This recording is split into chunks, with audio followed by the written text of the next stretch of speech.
Tonight. I'm going to begin here. My name is Jenna. I'll be co-hosting our presentation along with our expert Anita. Before we start our webinar, I just want to cover a few items with you all. Your lines are muted, so if you have a question or if there's something you'd like to share, please use the questions box located in your GoToWebinar bar. Also, we will do our best to get through everyone's questions tonight, but if we are unable to answer yours, one of our experts will follow up with you after the webinar, so don't worry.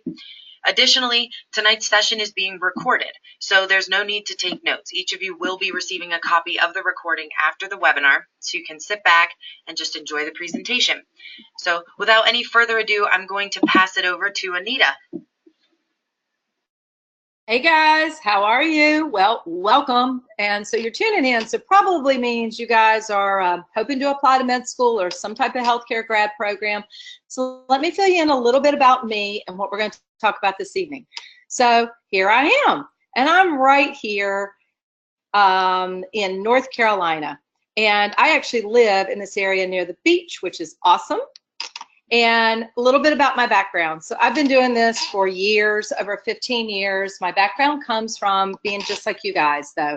I actually started out college not really knowing exactly what I wanted to do. I was an architectural design major and a chemical engineering major. But about my junior year, after working in a burn unit for almost 3 years to help support my college education, I decided to go to med school. Like many of you guys, I faced that dreaded MCAT. Lord help me. I was one of those kids who bombed it the first time, and I retook it, and I was fortunate enough to do well. But I've been there like you. I've been trying to scavenge to get all my stuff together. I know what it's like to apply. I know what it's like to think I may not get in and to get that first acceptance. So I've been to med school. I actually have an MD from Chapel Hill. I have PhDs in physiology and pharmacology and a master's in education. Please don't be impressed. I didn't want to get a job. But I spent years working for the World Health Organization, and I've worked in admissions counseling, and I've worked at the undergraduate level. So I've worked on all sides of it. I've been the physician. I've mentored kids who have wanted to go to med school. I've worked on the medical admissions side, and now I work for Princeton Review, basically mentoring folks, helping you get your stuff together. Now, as I talk about everything tonight, one of the big things I really want you to try to get your head around is it's all about figuring out who you are. And I'm going to talk to you a little bit about the stats. So first of all, I'm going to give you an overview of medical admissions, and then I'm going to give you some advice by the numbers, and then help you figure out how I can help you and how you can help yourself to receive that, what we all want, and acceptance. Okay, so before we get started, I want to try to do a little poll to just figure out where everybody is in their application cycle right now. So let me go ahead and launch our poll.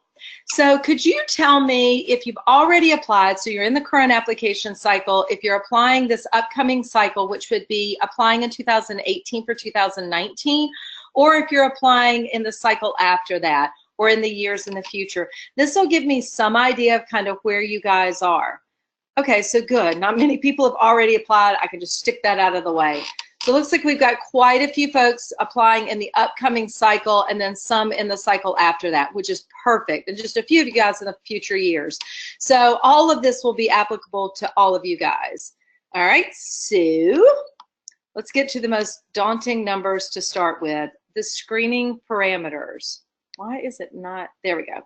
All right. So if we're figuring what the average GPA is, the average GPA for admission to medical school is around a 3.65 to a 3.75.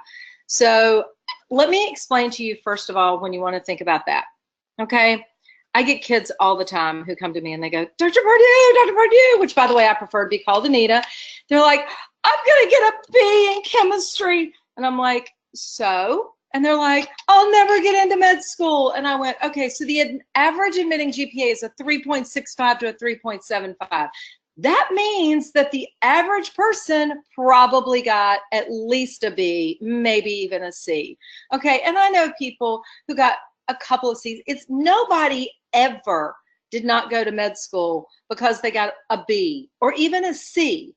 Okay, what they don't get into is not being prepared, not being a well-rounded applicant, not having the right parameters. So the first thing is, 1B never kept anybody out of med school, but you also got to be realistic about where you are in terms of this to your actual numbers. So let's see what our next poll is here. And it is saying that there is another poll here, but there is not another poll. So I am going to move on because I only have 2 polls, so we've got time for other things. Basically, I was going to ask where your basic GPA range is.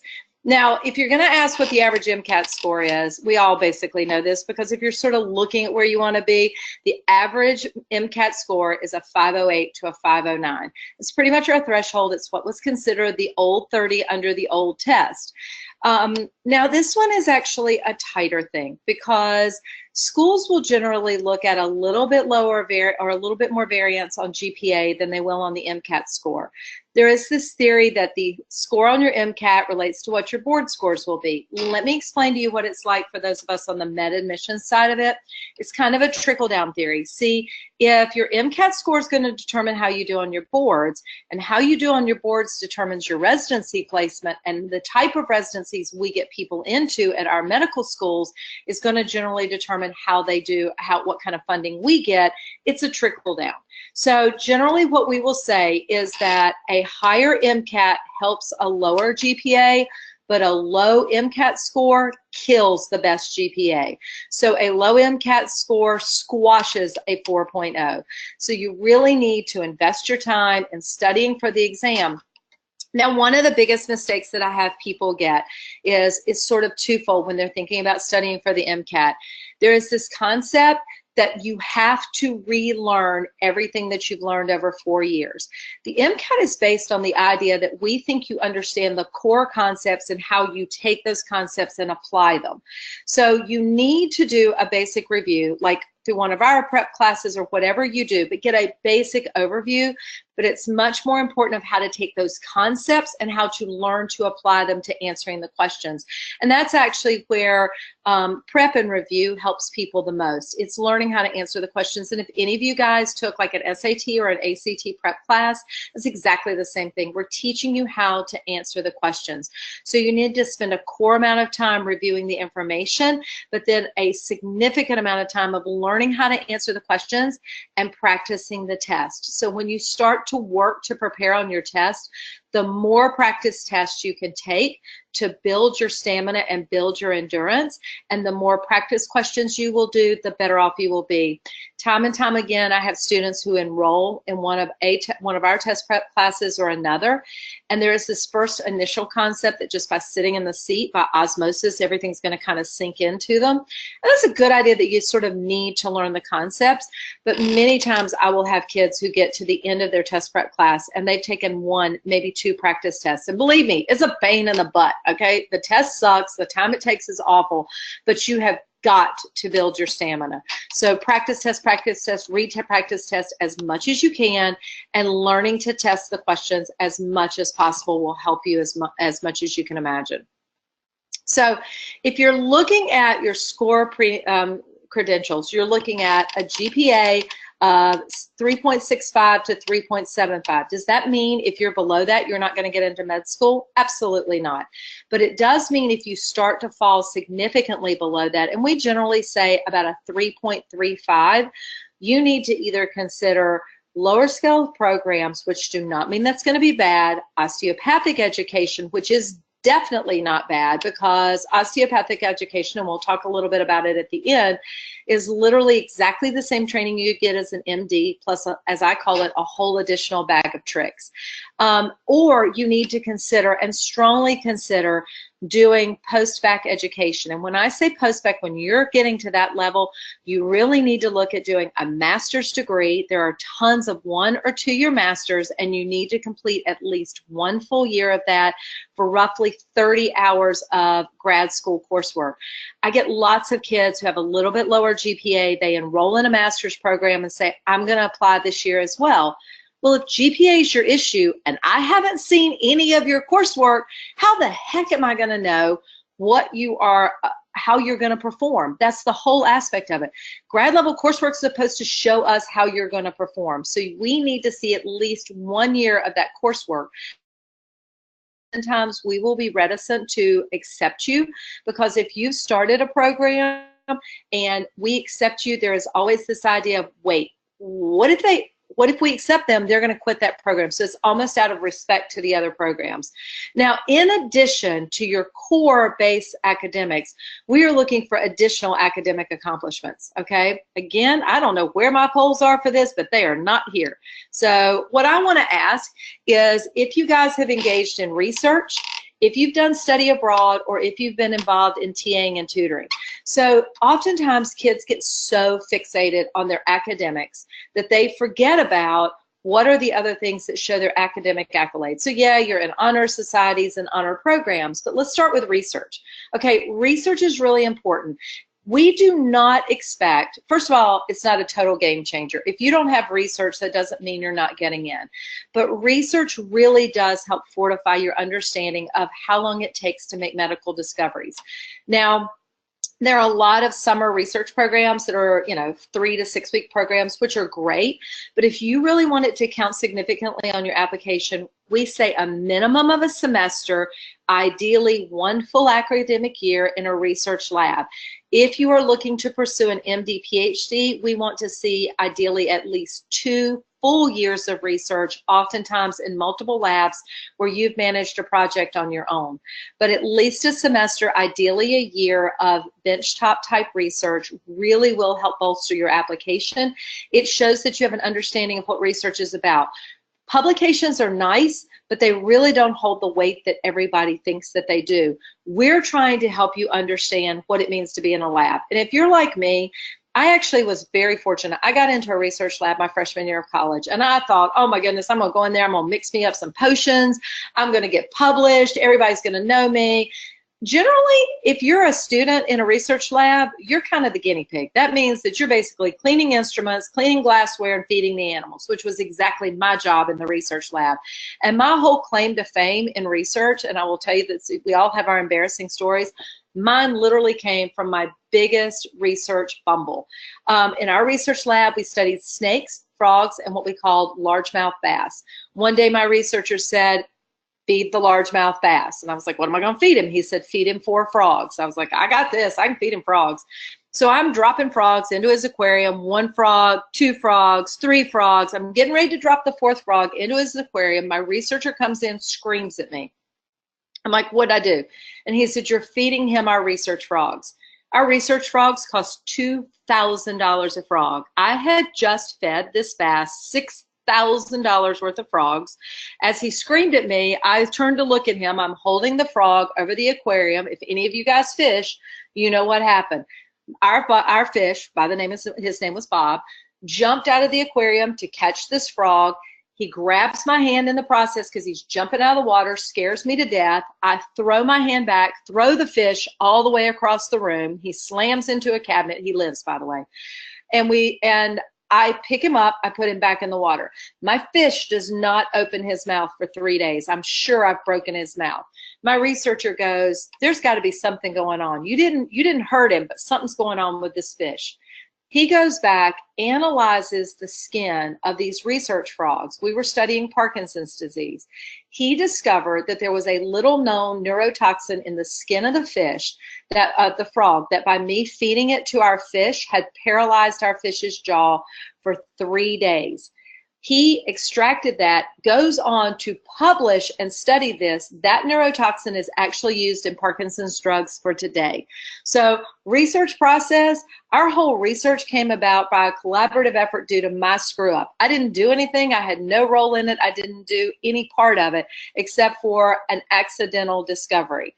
So research is really about learning what happens in the lab, how you collaborate, how you think outside the box. That's what the experience is for, and also to discover whether you like it or not. Now, study abroad. Study abroad, doing international mission trips, getting out there, great ideal experience, more so for getting exposure to different cultures, different people, and different ways of life, so that when you go back and you can write about those experiences, you can show growth in everything that you do and everything that you add to your application. You need to be thinking about, What did I learn from this? How did I grow? Eventually, you'll reflect that in your personal statement, in your experiences, and in your interviews. So when you go abroad, I want you guys to think about any time that you've been abroad, or you've been on an international trip, or even when you've just been to a different and new surrounding where you were maybe the minority in the group. You were the odd person out. Maybe you didn't know the language. You didn't know the people. They were people different from you, and how you felt. And once you went through that experience, how you learned about those people you were exposed to, because you can always learn something from everything. I've spent years working in Ghana, in Zimbabwe, in Haiti, and the biggest thing that I've learned is when I first went, every time I had this big idea in my head I was going to go help. And in a general rule, what I learned was so much more from the people I had contact with, how they were just like me, but different from me, and the ways that I could learn something from all of them. That is what that exposure gets you, because the people who are going to come to your practice are going to be scared. They're not going to know what's going on with them. They're going to be worried about whatever maybe they've had to leave work early to come to your practice. Maybe they're worried about losing their job. Maybe they're worried about what their illness is and you're going to give them bad news. You have to understand different appreciations and different systems of vulnerability so you can relate to them. That brings us exactly to the same reason of why we do TAing and tutoring, whether it be independent tutoring with your friends, an actual volunteer position, paid. And a lot of people go, well, I don't have a spot I can get in my school. Look in your community. Look at the Boys and Girls Club for different areas where you can mentor kids. Look to become a TA in one of your classes where maybe you excelled at. Because not only does it give you leadership, but it gives you hands-on experience in how to read somebody, how to anticipate what their base knowledge is and their receptivity, and how you present something in a manner in which they're going to understand it. You got patients who come into your practice in the future and you discover that maybe their blood sugars are off and they've got diabetes, and you go, girl, you got diabetes, you're going to die. You are fat, overweight. If you don't lose weight, you're going to die. They're not going to listen to you. They're going to tune you out. You've got to think of a way to explain to them. You've got to find a way to relate to them on a common ground so they will understand it and take that point away and learn and to use the things you tell them. I don't know at the times that my own mother, my parents have been to their physician. They come back and I ask them, just this week, exactly that thing happened. My mother had her blood levels drawn. Her doctor did not tell her to get a fasting blood level. She got her results back before she got to talk to her doctor. She saw a high cholesterol. The next thing I know, my mom's in digging out her cholesterol drugs. And I'm like, Mom, it wasn't fasting. You know, so you've got to think about when that patient leaves your office, what are they going to take away, and will they be able to use it, and how you explain it so they do. Each one of these things are the ways that you will reflect that in your application. So let's get to clinical experiences. And I'm sure there's some poll question I don't have. Yep, see. What I would ask you guys is, how much experience do you have? What is your current experience in terms of gaining clinical exposure? I see this all the time. People come to me and they're ready to apply, and I look and maybe they've got 10, 15 hours of clinical shadowing. And I know it's hard to get, so don't get me wrong. As a general rule, we are looking for kind of our threshold of at least 100 hours of clinical shadowing.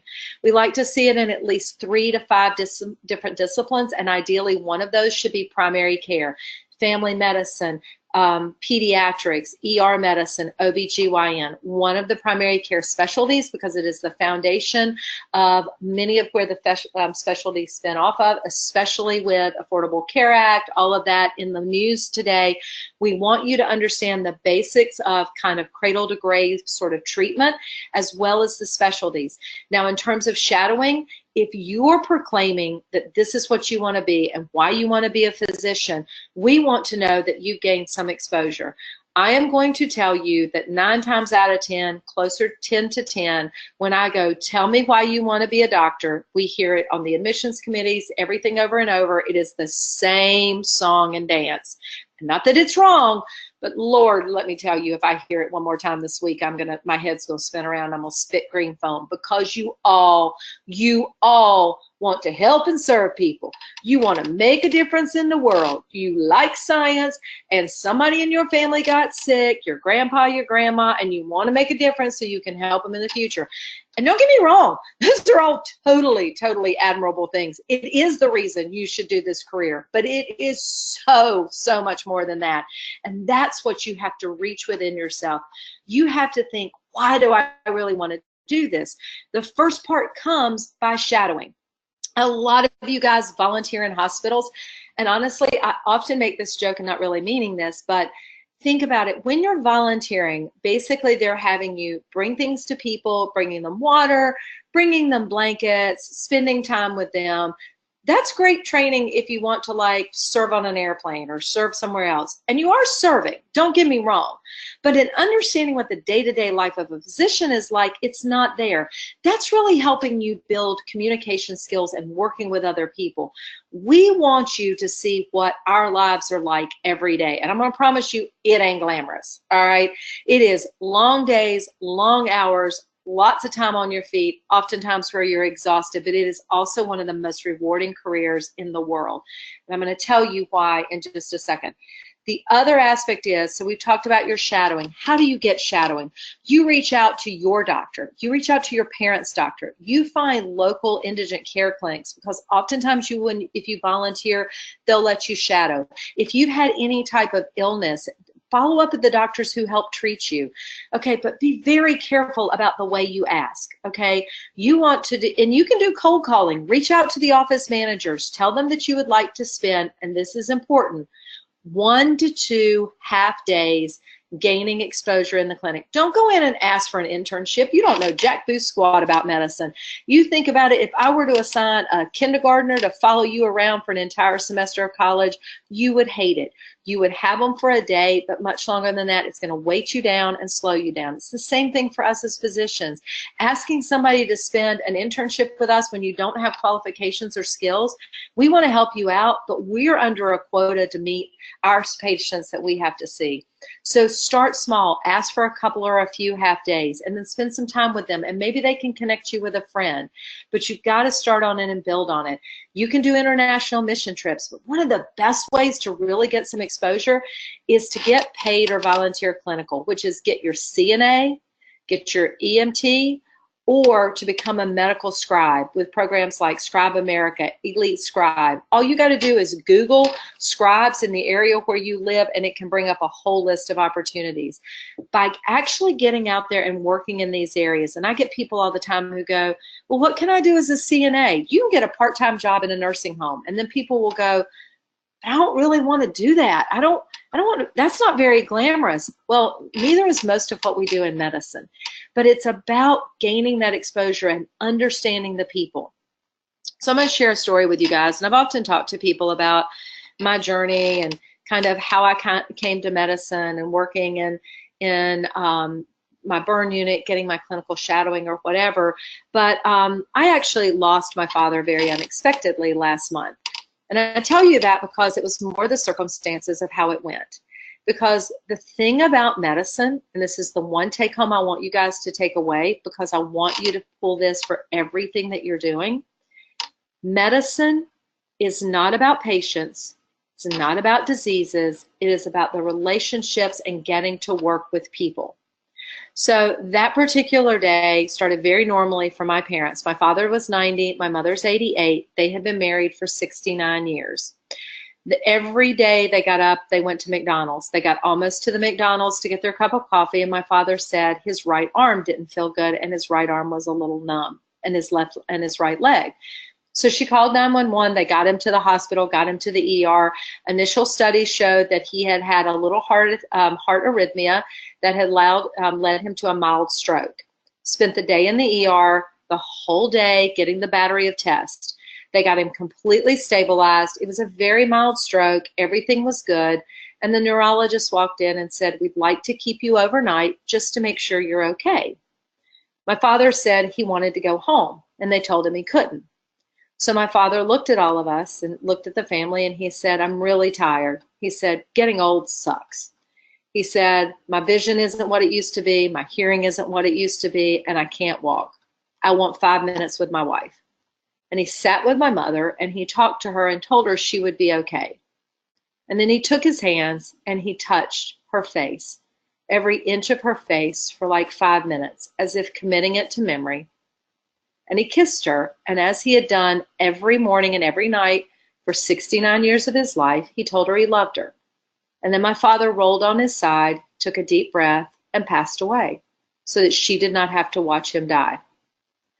The doctors all rushed in. They were all in a panic. They couldn't understand what had happened. They looked at the whole family and they were very apologetic. We thought he was okay. We thought he was stable. And we knew what had happened. It's about human will. It's about a will to where you are. It's a passing at peace. It's a connection that those people shared. And in that day, those doctors had watched a family. They had cared for an elderly gentleman, and they watched the grace and dignity with which he passed. But then they left that day. And I'm sure when they left that day, like I have with many of my patients, you carry that thought of what happened. But remembering that they were treating their patient, that that patient had a whole life and a family behind him. So he left behind a wife who had never slept apart from him in 69 years. He left behind children, some of whom did not get to say goodbye, and grandchildren who did not make it there before he passed.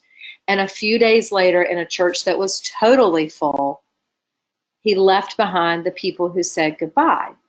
So as you care for your patients in the future, when a patient walks in, it's about understanding that every patient has a story behind them. They are a person, not a patient, not a disease.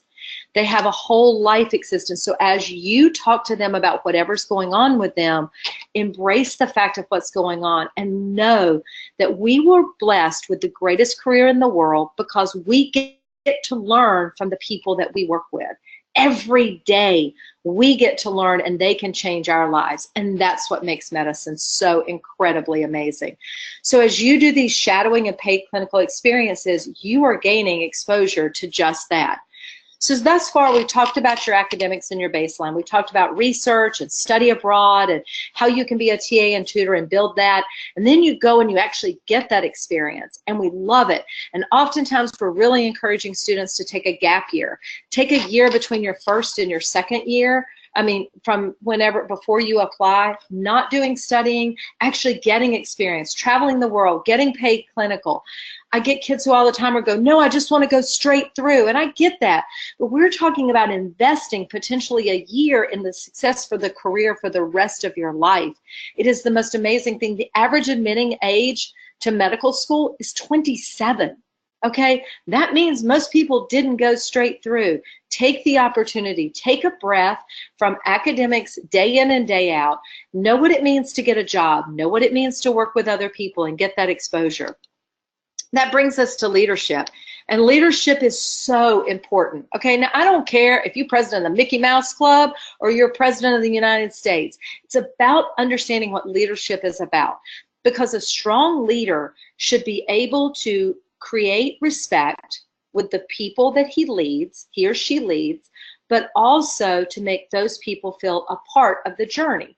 Because in the future, if you've got a medical practice, yes, you may be the doctor in charge, okay? And they need to be able to respect you because they're going to count on you for their paychecks. But by the same token, they make your whole practice work, okay? From the person who checks them in, to the person who does their vitals, to your nursing assistant or your nurse, to the people in the lab who do the lab work correctly, you all work as a team. And it is important to make them all feel valued in that.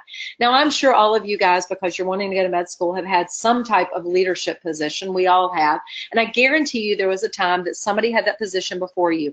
I want you to think about and dig within your soul the first time you were like, I'm going to get this position because all those people, I can do it better than what they did. And then you get in your position, you've got these great ideas, and then all of a sudden it's like, well, why doesn't anybody have the same enthusiasm I do? And you take that experience and you learn how you make mistakes and then how you do better and get people involved in what you want to do. So the whole idea behind this is through your leadership position. What did I tell you in the beginning? How you grew from it. So to be able to talk about humbly, maybe how you made a mistake, how you regrouped, how you did better, how you were successful. That is where leadership is important so that we know you can take that lead in the future. Now, probably one of the most important parts of your application, once you get through those first parameters, is the service that you do. Okay, and we get a lot of folks who do a lot of the traditional service in college. Don't get me wrong, that is not important. But we are looking for service that takes you outside your comfort zone. Generally, we say at least 6 months for a minimum of 50 hours, and ideally we want you to be in something where you're getting outside your own comfort zone, where you're having to work with people that maybe you're not used to. Maybe you volunteer with hospice, people at the end of life, so you have an understanding of end of life for other people. When you talk about maybe becoming a mentor with the Boys and Girls Club and being a big sib, and you mentor somebody who comes from a background different from yours, but I guarantee you their lives will touch and will change you, and you will learn from that.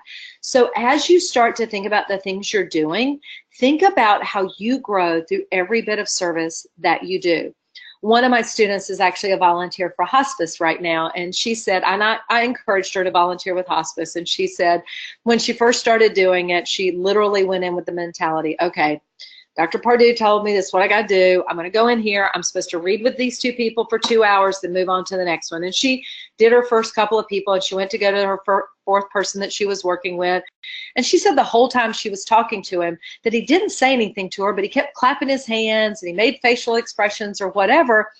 And finally, the nurse walked by the room, and she leaned her head in the room, and she goes, "You know he's deaf, right? Did you even read his chart?" And she said she just hung her head in shame, and she was kind of embarrassed. And she stepped back and sort of regrouped, went back, read his chart, realized that here he was at the end of life, checked his chart, had not had any visitors for months. And when part of what she was talking to him about, or trying to talk to him about, was just a book she was reading. And she realized when she went back in, he was watching TV, and he was watching a golf show. And she said, "Do you like golf?" And she said, "I'm a golfer." And so she motioned for the golf club. Well, she discovered in communicating with him that this guy that beforehand she was just reading to and wasn't hearing actually was an avid golfer. She played on her school's golf team. In the coming weeks and months while he still lived, she actually went in and they practiced putted. They practiced different types of skills. She taught him different ways to hold his putter and everything. And they each made such a difference in each other's life. You have to open yourself up so that every service you do might bring something to you in a way that you grow personally through it.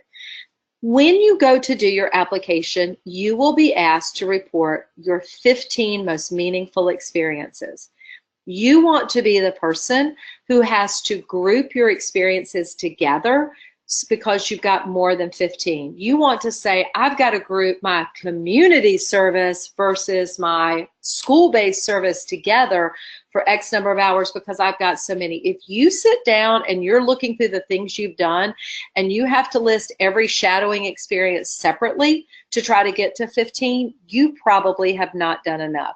So a self-check of yourself will be to sit down and look at what are the most meaningful things you've done and how they're going to convey on an application. And that's what I have my students do. I have them break everything they've done into academic, clinical, service, leadership, and outside interest things. And then they list underneath there each of the things they've done. And we figure out where you are, what you've learned, and how you've grown through it. That is a great self-check as you're going along this journey before you get to June of next year and you get ready to apply and you go, crap, I don't have what I need.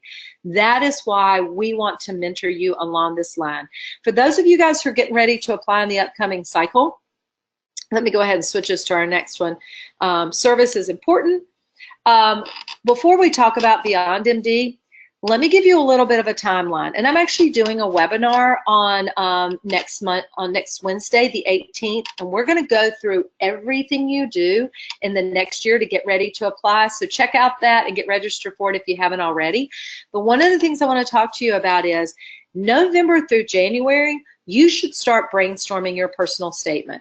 You should have a draft of your personal statement in February, a draft of your experiences by March. You should finalize both of those by April, because AMCAS, AAMCAS, and Texas all open for keying, inputting your application in May. You want to have all that done and ready so that you can key it and check it throughout the month of May and submit in June. Same thing, letters of recommendation, you should start requesting those no later than January. And you should ask them for an April 30th deadline, because I guarantee you they're going to be late, and that will allow you May and June to capture those.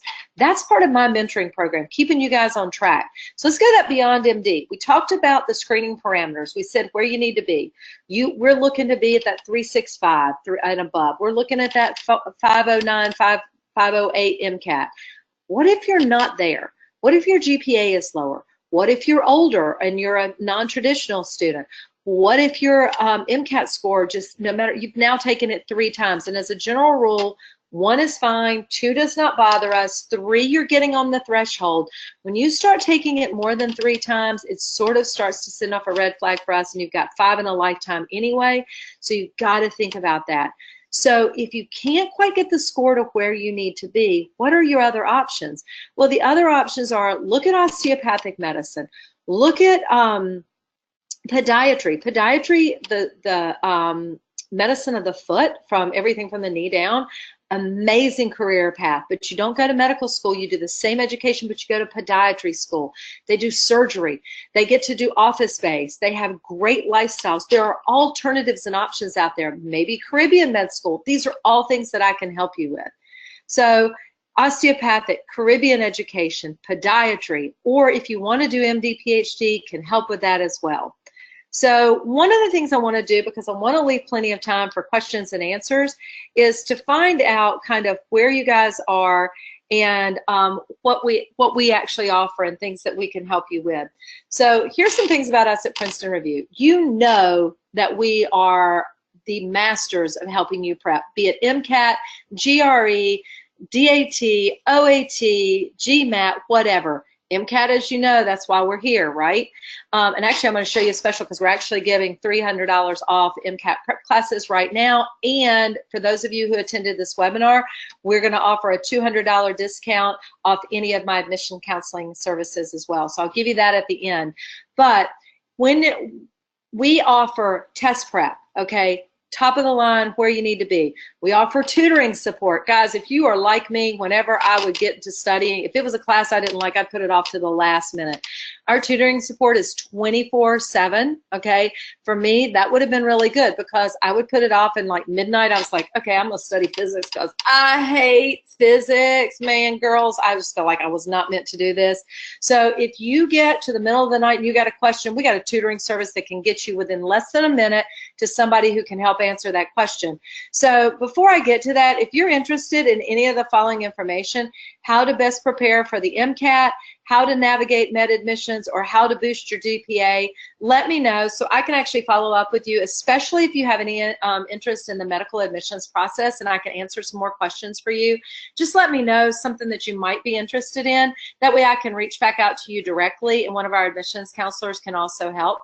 So I'll give you just a second for that. I want to allow us enough time for question and answer. So I think I've got this. I'm going to give you one more second before I close the poll. So about test prep or help from me or boosting your GPA with tutoring. All right, I think I got you guys locked in. All right, so we are here to help. The med school admissions process is very selective. The sad thing is we're looking at about 55,000 applicants this year. The acceptance rate is about 40 to 42%. Okay, that means more people are left behind than get in. How do you make the difference in that? It's how you position yourself, okay? It's how you craft a personal statement that catches our attention. As an admissions officer, we'll spend about 1.5 to 2.5 minutes on any given application. So we're looking for things that pop on the personal statement, not, gee, I really want to go to med school, why I want to be a doctor. I know you want to be a doctor, that's why you're applying. How do you tell your story? How do you give experiences? I want you to think about your favorite TV show, okay? If you got any Walking Dead fans out there, okay, I won't do any spoilers or whatever. Think about the last time you watched your favorite TV show. You do not remember all the dialogue that you saw on that TV show. You remember key memorable scenes. That's how you write a personal statement. That's how you craft your experiences, how you clump them together for maximum impact. And about once you get that and you get through the screen and you actually get an interview, about up to 50 to 60% of your acceptance can be tied to the interview. And that is not just how you answer the questions. People think it's all about answering the questions. It's not. It's how you poise your specific answers to point to things in your application. Time and time again, I go, so why do you want to go to med school? Well, my grandpa died and I really help him, and I've loved anatomy and I've loved science, and I was like, yeah, let me guess, you want to help and serve? We hear the same thing. We're going to tune that out. It's how you present your answer so that I get who you are. So that when 2 weeks later, when I open up your application, I go, oh, that's the person who said this. So how you make yourself the most competitive applicant. You spend 4 years putting everything here together. Don't blow it by picking the wrong schools, doing your application in the wrong format, and not being prepared. This is one of the biggest aspects, because a lot of students will go, I just want to put my application out there because I want them to know I really want to get in. Let me tell you something. If your GPA, if your credentials don't cut it, what you show us is that you didn't know you weren't prepared. And if you become a reapplicant, in about 90% of the schools, the selection criteria is even higher because we expect you to fix the things you messed up beforehand. Okay, so know who you are, know it in your gut, know how to present it, and make it count. Make every time count. All right, so real quickly, here are codes, and I'm actually going to leave this up so you guys are ready while I take some questions and answers. Looks like I've left about 15 minutes for Q&A, so I'm going to turn it back over to Jenna to help me out, to give me some of the questions that you guys may have had.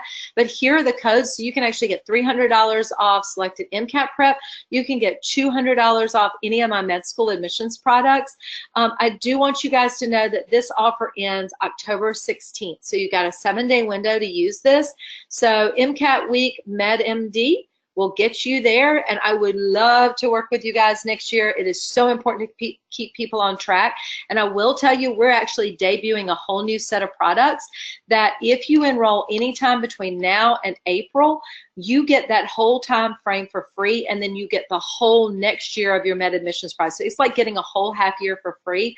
The reason I want to do this is because I can start prepping you, getting your personal statement, getting everything done before May, and then you have full enrollment May through April. So if you enroll anytime between now and April, you get that whole part of your product for free with the additional 1-year product enrollment. Anyway, so I'm turning it over. Let's have some questions. Great. So we'll start at the top, and again, if we don't get to your question, we will reach out to you and kind of follow up. But I have the first one here. If I take the MCAT in March and again in September, would I still be able to meet all deadlines for that application cycle? You would, and that's actually a really good question, and I didn't sort of cover this first part of this. Timing of your MCAT. If you want to apply in June, ideally, I recommend testing at least by April. So you're looking at March. If you test in March and you're not happy with your score, what I oftentimes encourage people to do is wait 48 hours after testing and register for a retake. So you'll know you'll be getting your scores back. If you're a March test taker, you're going to get them in April. I would look at a June retest date because that will allow you to get a score. You could still apply in June saying, I'm going to be retaking, and it would allow you about 6 weeks to re-prep and adjust. I would discourage waiting as late as September to retest because most schools will hold your application until they actually get your second score. If you consider that you start submitting in June, it takes about 4 to 6 weeks to verify. AMCAS is going to release to all med schools the end of June, so you can start filling out secondaries in July. Schools start offering interviews in August. Okay, if they're waiting on your second score in September, most of the schools that I'm working with now are already booked through January. So you don't want them sitting on your application until they get a second score. So testing somewhere between January and April is ideal, and then shooting for a June or July retest date would probably be to your advantage. Hopefully that answered your question. If not, you guys can send it in again. Great. I have a couple of questions about GPA, and I'm going to kind of lump them together here. So the question is, when you're referencing the GPA, you're referencing an undergraduate GPA or a graduate school GPA? Oh, excellent question. Okay, so undergraduate GPA is what we're looking at. And then generally when you go to a graduate GPA, obviously we'll want to see a higher GPA in that. Generally for a graduate GPA, we'd like to see a 3.5 and above.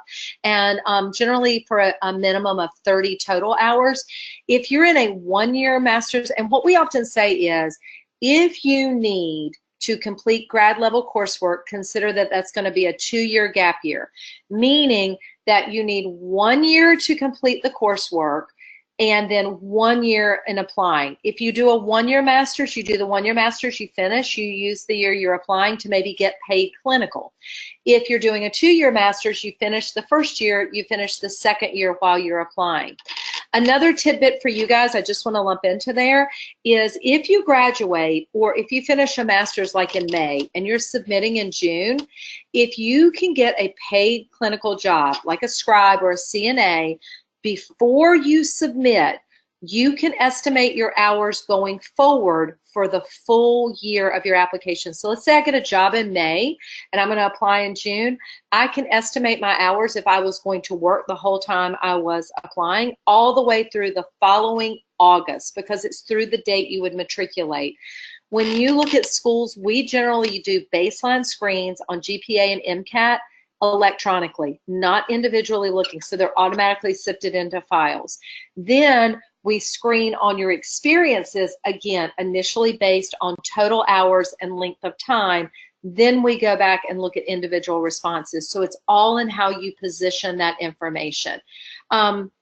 One other thing, and just sort of a word to the wise, a lot of times students will go, I'm going to apply to any school that will let me in. Well, that's first an unrealistic aspect. You're going to put that much money and that much time. People spend more time researching their tennis shoes than I feel like they do med school sometimes.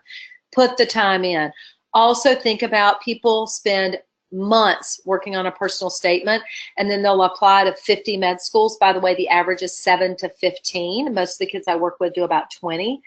Do the math on that, because those schools, 90% of schools now automatically generate secondaries. So think about all those essays that come in. The average school has 3 to 4 essays.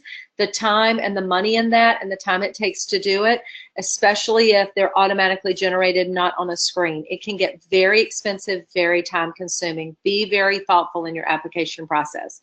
Sorry, it was a little side tale, but I thought those all fit together. Great.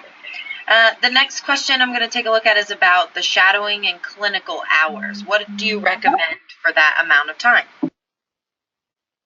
Okay, I pretty much covered this in my presentation, but generally we're looking at a minimum of 700 shadowing hours of contact hours in 3 to 5 different specialties. It's better to have more diversity with fewer hours, like 50 or less in 3 to 5, versus 200 hours in just cardiology. So diversity is important, but also making sure that you get a continuity of time. So kind of our lower end threshold would be about 500. What we're sort of sitting for is like a overall good solid amount is 100, and at least 3 to 5 different specialties. When we're talking about paid clinical, ideally we want to see at least 200 hours of time and exposure. And if you figure, if you're working half-time, 20 hours a week, it doesn't take long to get to that. But we like to see somebody work in a setting ideally at least 4 to 6 months. Great. So a question here, some schools take an average of your MCAT scores when considering your application. How often do you see this? And if you plan to retake them, should they be worried if the first score is a little bit lower? Yeah, and that's really tough because schools really do vary and they don't tell us.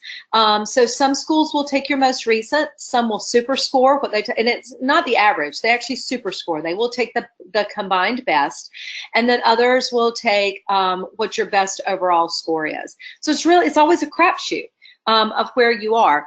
One of the things we will look at is if you have a lower score and you go up significantly, they will weight the higher score.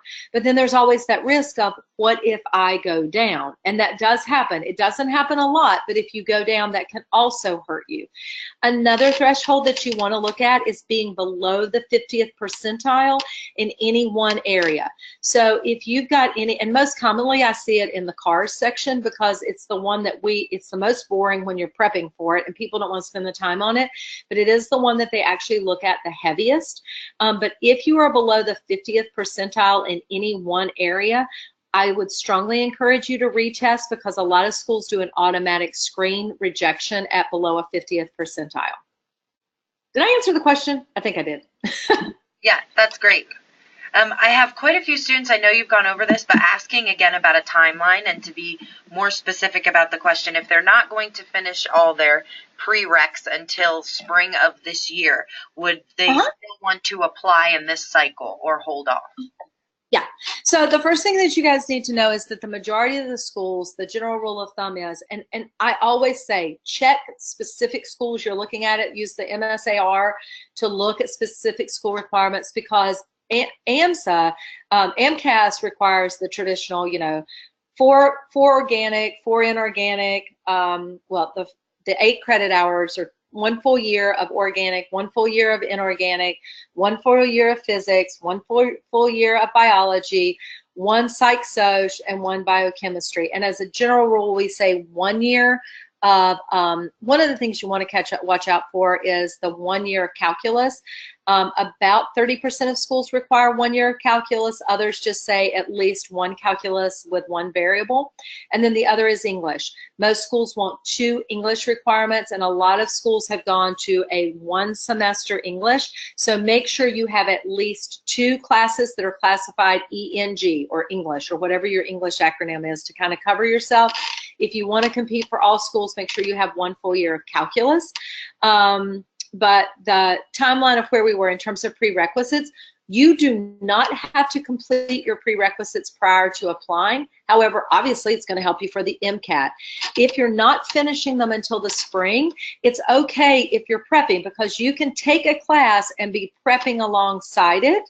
And what I would strongly encourage you to do is to sort of start seeing where your baseline is, and be okay with saying, I'm not ready, I'm going to take a gap year. It is much better to be prepared than to take an ill-prepared for test, because 1 bad score can really pretty much tank you. You just have to be careful about it. Make sure you're ready. Again, I cannot repeat, I've never had a student take a gap year who at the end of it did not thank me for doing it. And I will tell you, my son went straight through. I couldn't talk to my son either about taking a gap year, how much better it would have been. He had all the credentials to get in. He got in. He did fine. But many times he's already said, I wish I'd have taken a gap year. I wish I'd have taken a breather. I wish I would have retaken my MCAT, because I probably could have gotten a higher score and been somewhere else. And he's in a great school. But it's 1 year in the entire rest of your life. And I know, and trust me, I've been there exactly where you were.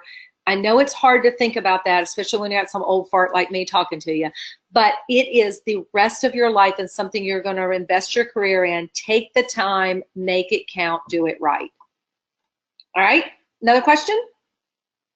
Yeah, I have students asking what counts as their clinical research and their shadowing, and I have some students asking if their research, their clinical research counts with scribing, and with pharmacy tech being a okay. Yeah, those are actually all really good questions about what you count and what you don't count, because I did talk to you guys about how volunteering in a hospital, and we see you guys double count all the time. So I'm going to break this down into a few perspectives. So let's talk about volunteering in the hospital. A lot of times if you're volunteering, like what we used to call the candy striper, the patient aide, whatever, you do get some exposure to the physicians and things like that. So let's say you got 120 hours of volunteering in the hospital. We can say that you can split that between service and clinical shadowing exposure for the different floors you're at and what you see. Maybe you might lump 70 hours of services patient contact and 40 hours of clinical. Now, if you're talking about clinical research, okay, if it's research that you're doing that's bench-based, that you don't have patient contact, you cannot count it in clinical hours. But if you have clinically based research where you have interactions with patients, or where you're working with the patient data, or you're with a physician like that, you absolutely can count that in your clinical hours. When we talk about things that count as paid clinical, typically we think EMT basic, some people get their intermediate, where you're actually doing the ride-alongs on the ambulance.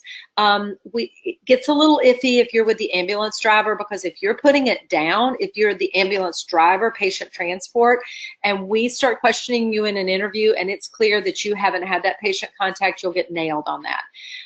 MedScribe is amazing because it doesn't require certification, just requires their training, and you're working directly through the patient process with the physician, and you're actually able to learn terminology. It's been the one where we found the people tend to get the most bang for their buck out of it.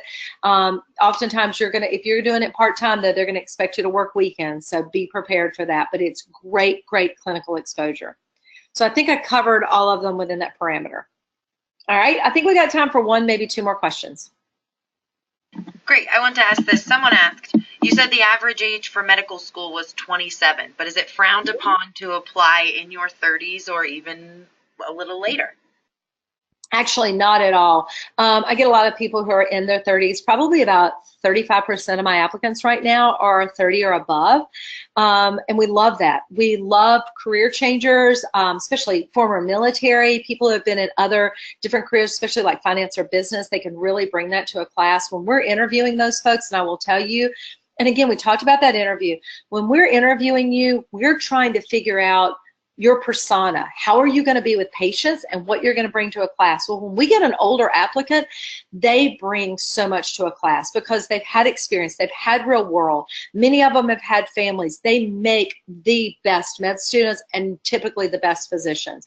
It's that older appreciation of where they are. Generally, our cutoff starts to run, and not that we don't get people in much above that, but when you start venturing to about 42 to 46, it gets a much more difficult. And it's not because we don't want you in there, but the 4 years of med school, the 4 years plus 3 to 4 years plus of residency, and the time to establish versus the longevity, because I will tell you, it costs much, much more to educate a medical student than what you pay in tuition. So we're kind of looking for our return on our investment. So 30s, no worries at all. When you start to approach the later 30s and the beginning of the 40s, it gets a little bit more difficult. You've really got to bring that experience to the forefront. One more question? Yeah, I think I've seen this quite a few times. Is there any recommendations you can make to students about how to stand out in their application? Standing out, doing the unique aspects of things, okay, because we see all the same stuff over and over and over. So if you're talking about things where you've obviously research, so looking at unique research continuity. If you're talking about study abroad or international experiences abroad, really things that have taken you a multitude of times. Look at things like Project Atlantis and things where you will actually study abroad. But let me encourage you not to study abroad during the spring of your junior year or the spring of when you're applying. Look for summer study abroads where you can actually go abroad, get time frame, but still remain within your school. Other things that we really look at are people who have actually started and followed through programs. So maybe you've started your own group, started an own club, started an initiative. Again, because it takes the ability to show not only a concept, but the execution and the follow through. So what type of leader you're going to be. When I talked about service, I mean, people do a lot of the same traditional things. We are looking for things that will be unique and different to what you're doing. So maybe you've volunteered on a crisis line. Maybe you've worked directly at a VA. Maybe you've done hospice or worked with, you know, really special needs children on a continuity of a basis. Standing out, having the numbers, threshold numbers of what we know, people with, again, why you take the gap year so you can work and pay clinical like a scribe, having unique things that you've developed, other things, your journey from where you are, unique backgrounds, things that you've had to overcome to be successful, and how you present them in a personal statement that will catch my eye. And when you write your experiences that are not just blah, blah, blah, blah, blah, I did this, but rather how you actually grew. I read experiences over and over and over. They go, from this experience, I learned how to do this, and this will make me a better physician. But we don't even read those because it's the same old, same old. It is so important in how you present it so it catches our eye and it stands out. It's the same thing when you come to your interview. And that's a whole other thing that I work with people on. How you dress, how you present yourself, how you walk, how you talk. You guys will have no idea the visual cues that we are looking at from you guys because people get so caught up in the words. And I've taken us over time. I really appreciate so many of you guys staying online with me for so long. We've got a list of your questions. We've also got people to reach out to you, and I would love to continue to work and answer any of your questions. If you didn't get it here, please also make sure to tune into my webinar on the 18th because I will go through very detailed things, how to do your personal statement, how to do those experiences. I'm going to go into a lot more detail on that. Great. Thank you, Anita. Just as a reminder to everyone, you will be receiving an email with a link for tonight's recording. If you'd like to check out our upcoming webinars or any others, you can head over to princetonreview.com/webinars, and you should feel free to share this link with anyone. But again, thank you so much, Anita. Go ahead. Yes. And one last thing, I just want to let you guys know because I forgot about this and it's changing. And plus we got all these really cool new med admissions products. I'm so excited. We actually have one where you work totally with me throughout your whole application process, which I love because I really get to know everybody. With one thing so that you guys know, when you come to the next webinar, just a little ditty here. So I go by Anita. You see me as Dr. Pardue, but my name's going to change because I'm getting married on Friday. And so if you also see me as Dr. Pascal, rhymes with rascal, that's how you can remember it. So Dr. Pascal is also Dr. Pardue, which is also Anita. So just if you see it again, that's still me. Just come join me next Wednesday as an old married woman. Wonderful. Congratulations, Anita. Thank you. Thank you guys for your time. I enjoyed it. Yes, thank you. Have a good night, everyone. Have a good evening.